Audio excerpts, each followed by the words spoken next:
Hey guys, it's Glenn from glenscarcollection.com, and today I'm reviewing the 2020 Audi S3. Now look at these keys. These are the same exact keys I have in my 2011 Audi R8 V10 manual. Same exact key in 2020, but they're good keys. You can actually have a key here and it's keyless start, but you actually you could do the trunk, the whole bit. So very functional key. I love this color. So I love blue Audis. I wish my R8 was blue. I had a Nogaro blue V8 6-speed Audi back in the day, and basically the A3 has grown into the old side of the S4, and this is the S3 variant. So what you get here, and we'll look under the hood, looks really good with these tinted windows, and I love that flat bottom steering wheel. More than that on that in a second. So this is powered by, this is not your regular A3 here. This is an S3. So what does that give you? That gives you the 2-liter 4-cylinder, but you have 288 horsepower, 280 foot-pounds of torque, and it's turbocharged. 0 to 60 in about 4.6 seconds, which is almost a second faster, 0.9 seconds faster than your standard A3. Here you have your battery. Now the engine is out in front. It's, you know, to try to get the best distribution they can. Usually it's going to be the driver here, usually not a passenger. So the engine is on the side here. And it actually is a little in front of the axle. So here's the axle right essentially behind the engine. So unfortunately, like every Audi, the engine is up front. They kind of do that to get more interior room, but obviously there's usually a detriment in handling and understeer. But we're going to drive this car and we're going to find out if that's true. What I like about this car, it's a real good looking car. It's a 4-door car. If you have a family or a lot of friends, you want to take them with you, no big deal. You get upgraded brakes on the S models. Now this isn't an RS3, so there's a level above this, but this is a really good looking car for the money. This is for sale. My RDX is getting its first service. We'll do a video on that on DCH Montclair Acura in Verona, New Jersey. So I figured while I'm waiting for them to change the oil and do the service, might as well review some of these cars, and this blue one caught my eye. So just under 43,000, this car has about 22,000 miles, give or take. And we're going to drive it and see what it's all about. I like everything blacked out. This must have a blackout package because the mirrors are blacked out, the grille, the sunroof. I don't think this is standard, but it looks really good. This carbon fiber rear spoiler. You also have sport exhaust on it.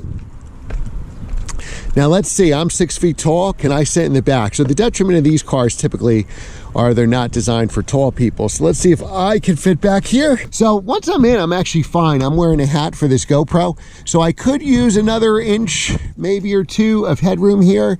But my feet actually fit fine, and I have big feet, size 13, and they fit pretty easily back here. So I don't think I would have a problem. Foot room, it is compromised a little bit on headroom. But that's not why you buy this car, is it? So let's go to the trunk. Now the trunk on these cars is a decent size. I'd rather honestly see a smaller trunk. And now the opening is a little small, so if you were fitting golf clubs or I fit my hockey bag, it would be a little bit of a challenge to get through this opening, but the trunk does go pretty far back, so you could probably even fit 2 hockey bags if you can get through the front, or certainly 2 golf bags, maybe. I don't know how big golf clubs are. Somebody who knows golf can comment. So you get mats that come with it. And it's an all-wheel drive car, so you're going to drive it all year round, right? So we even got winter mats here. That's really cool. This is all comes with the car. The battery's in front, unlike a BMW, so if you need to ever put it on a tender, you can easily do that. We'll check out the interior of the car. And Audi interiors are really nice. It almost looks like Recaro seats here to me. Very comfortable seats. You got a little, like, say, carbon fiber on here on the dash, which looks really nice. Now, they said it's starting to warm up a little bit. 2 days ago it was 90 degrees, 48 hours ago. Today, the weatherman said sunny. The sun did not come out, so it was 39 degrees this morning. And cloudy day, not the best for filming videos, but I tried. All right, so inside we have 2 cup holders. Audi infotainment, we'll go over in a minute, is probably one of the easiest to use. And we have a volume button right here. So you look, okay, where's the volume? We don't have a screen up here. It'll pop up when we start the car. And then the volume button for the radio. So it's very easy. I've had 3 Audis, 9 BMWs. And I would say, even though I would probably a BMW guy at heart, I actually like the Audi infotainment better. I think it's easier to use. So why don't we start the car? We use the start button right here. And now we can see the entertainment screen rise, which is kind of cool, gets out of the way. So we could drive in different modes here. We could drive in comfort. We can drive in automatic, dynamic mode, which will give you like a louder sound for the exhaust, engine sound, and then individual mode where we can go configure. And there's a very helpful back button. We can go through even the radio. We're going to keep it in dynamic, I think, for this video. You can go through the sound, you can do the treble, the bass. Very, very, very simple to use. Then we have all the controls we need here. We can go through the menus on the screen. We have the volume for any of our Bluetooth. We have paddle shifters. They're kind of hidden from the transmission here, but we're going to test those paddle shifters out in our drive. What I absolutely love is the texture in the steering wheel here. I just absolutely love it.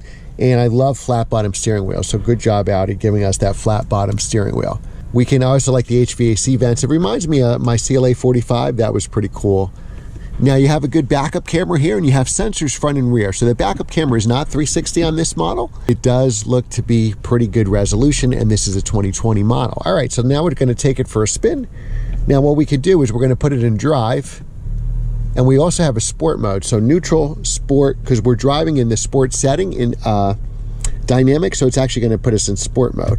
We could also put it to the right, and now I believe we have to shift manually. So let's start out in automatic. Sounds good in dynamic mode, that's for sure. All right, so we're going to take it out on some twisty roads here. First, we'll drive in automatic mode. Sounds good. The shifts seem nice and crisp. We'll see how it does. Little understeer because the engine's hanging out in front going into the corner.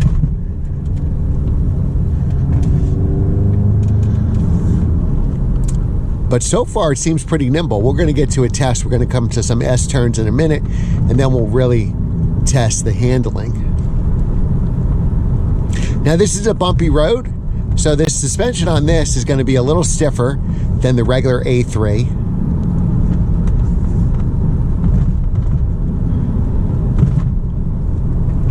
So far, so good. I've tested a lot of Lamborghinis and Ferraris on this road, or even M3s, and they were way stiffer than this. Now, because it's only a 4-cylinder turbo, you're still going to get really good gas mileage. Now, it does feel a size smaller. So what we're going to do, to me, which is a good thing, this feels a size smaller, and it is, than my M340. So what I'm going to do is I'm going to put the gear shift knob to the right now, and now we have to shift, so we're going to shift in manual mode. Because we're in dynamic mode, the start stop is disabled, thank God. All right, so now we're going to get to some really good driving roads. Oh yeah, a lot of power there. We'll give an acceleration run as we get through those twisties. Again, Audi claims a 0 to 60 time of 4.6 seconds, which is fast. There was a little delay on the downshift there. It didn't give it to me right away. It feels like a nimble, chuckable car. So we're gonna have some off-camber turns. So this is gonna be the challenge right here. So I'm gonna downshift into second gear.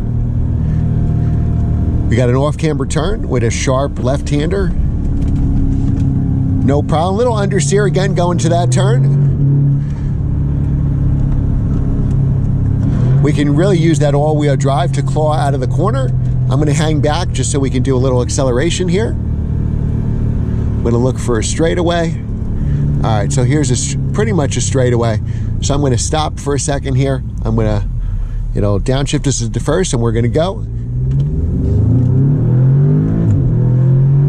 Now, once the turbo kicked in, it wasn't that much off the line, and I didn't do any kind of launch control because this is not my car. It took a little while to get into the boost, and we actually have a boost gauge here, which is pretty cool. And once it got into the boost, though, it really gave us a nice turbo shove. I've always been a naturally aspirated guy, but these turbocharged cars, especially around town, merging into traffic, merging onto highway, turning on a busy road, has really, it's addictive having that kind of boost, because really you don't have a chance. That's a nice X4M. Really, you don't have a chance to wind out a naturally aspirated car. So if you have a car that the power is up high, naturally aspirated, it is not easy to use that power on the street. Turbocharged cars, 3,000-4,000 RPM, you have all the power, and the torque, a lot of times in these cars, is available 1,500, 1,800, 2,000 RPM. So anytime you merge into traffic, you have that torque, which makes life a lot easier. All right, so let's take those turns again. I'm going to put it in manual mode, downshift into second.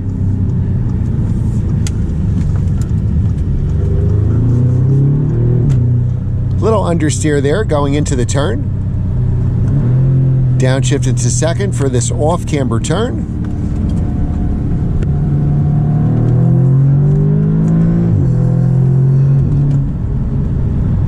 Very quick car, 0 to 60 in about 4.6 seconds, which is about a second faster than a standard A3. This car feels surprisingly nimble. You know, when I got into this car, I thought, this car is going to have a lot of understeer, but it'll be fast in a straight line. There is a little understeer on corner entry. It is a very chuckable car. It feels much lighter than it is. This car is a blast, let me tell you. This was a lot more chuckable than I thought.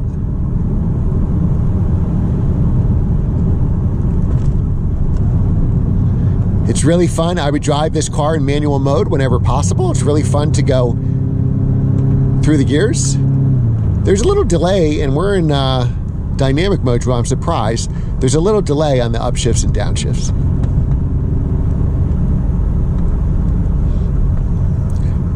All right, so now what I'm going to do, since we're hitting a little traffic here, I'm going to put in the auto mode. I don't know if these cars are turning left or what's going on here. Yep, one of them is. And see how it does more in everyday driving, right? You're not going to be able to use the paddle shifters all the time. Remember, if you like these kind of videos, hit the subscribe button. The more subscribers I have, the cooler cars I can review. Remember to like, share, and subscribe. And you're a car enthusiast, you can get one of your friends to subscribe too. Leave a comment and like every video. It's free to do so. Special thanks to DCH Acura and Kareem, the general manager, for providing this car. They're located right in Verona, New Jersey, and they have all kinds of cars, new and used Acuras, and I'll call usually 50 to 80 Glen cars in stock, which could be Porsches, Audi S cars, BMW M cars, you name it, they got it. All right, so far it does, you know, everyday commuter pretty well too. What we're going to do here, let's see if we can change one of the drive modes here. So now let's drive in auto mode. Now auto mode changed it from S for sport to drive. So now we're going to probably have, you know, more comfortable ride, little lazier shifts to get us through traffic here. All right, so this has been a review of the 2020 Audi S3, and if you like this car, you can buy it today. And I love this car. If I could get away, if it had a bigger back seat, I would seriously consider this in my daily driver. And this is probably one of the few enthusiast affordable cars out there. If you want an RS3, it's going to cost you a lot more money. So this is a great alternative. Thanks again for watching, guys. Remember to like, share, and subscribe, and I will see you next time.